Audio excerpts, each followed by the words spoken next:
terms of when you look at the electoral map and the estimates, it's not looking good for him. But he does have a chance in some of these places that also went for Bush in 2004, but he's hoping that he can possibly steal Pennsylvania out of the blue column. Is Joe the plumber resonating?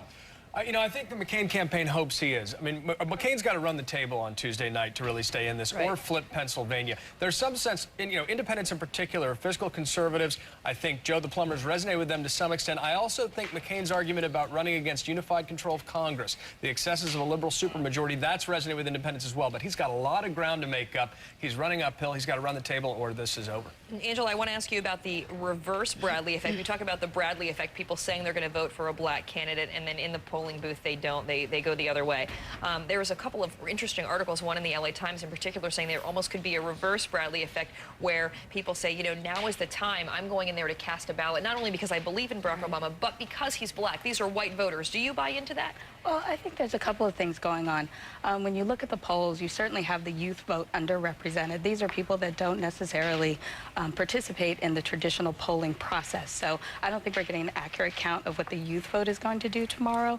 And also, African Americans are turning out in unprecedented numbers. And I think you do have a lot of white voters that are starting to see the strategy that the Obama campaign has instituted and is going to take a serious look at it and perhaps cast that vote. You brought up youth voters, and Julie, I want to ask you, because as we've looked at this early voter turnout, it seems to be favoring the Democrats.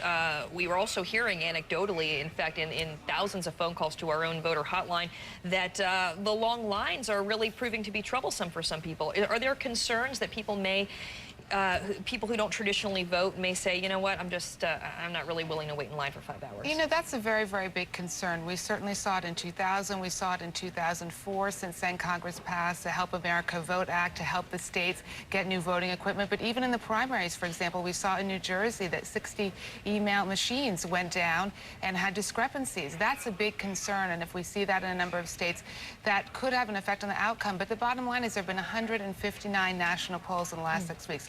All of them have put Obama ahead, anywhere from 2 to 15%. So the polls have really remained fairly steady. And Ed, that's what I want to ask you about. Tucker Bounds, who's McCain's campaign spokesman, said that Democrats have done a good job with these early voting states in the polls, but he said that this early voting is not really part of their effort. That's not really part of their get-out-the-vote effort. Why not? Because they have a bad strategy, obviously. But why else? Why would they not try to get some of these votes sealed in instead of leaving it to chance on Tuesday? Tucker's job is to sell McCain, to sell the merits of the campaign moving forward. My job, I assume, is to analyze, even though my heart is with John McCain, and I'll vote for John McCain. We have always won the early efforts. We've always had to get out the vote effort. We've always had more money. We've always had better organization. The Democrats have beat us at our own game and beat us more severely than we ever dreamed possible. They've gone out. They have an intensity among their voter groups.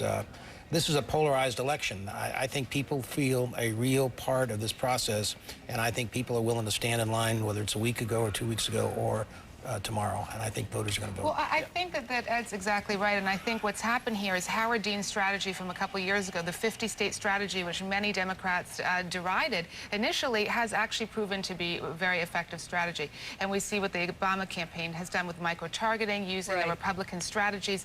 Now Democrats are taking them as their own, and they have a great ground operation. Yeah, and by comparison, the Republicans look like the party of the telegraph in this election. They are not as tech-savvy. They're not focusing on getting out the vote as much, and on the ground game, in addition to all the momentum that Obama's got, the ground game could prove really decisive. And I want to ask you about that, Angela, quickly before we go.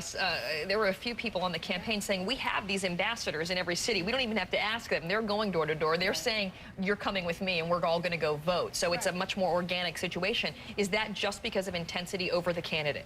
Well, I think there is certainly a lot of passion out there right now for the Obama campaign, but there are also significant challenges that they're facing. I was in Virginia over the weekend, and there was talk about in Richmond that there were flyers being disseminated in urban communities saying, get out the vote on November 5th. So there's a lot of, strategies going on out there. We're concerned about, having the appropriate number of machines, reliable machines, again, the long lines, and you're talking about, people who not necessarily don't want to stand in line for 5 hours, but can't afford to stand in line for 5 hours because if they don't go to work, they don't get paid. So these are very real issues for people. All right, we're going to talk much more about this with our panel when you guys join us again in a little while.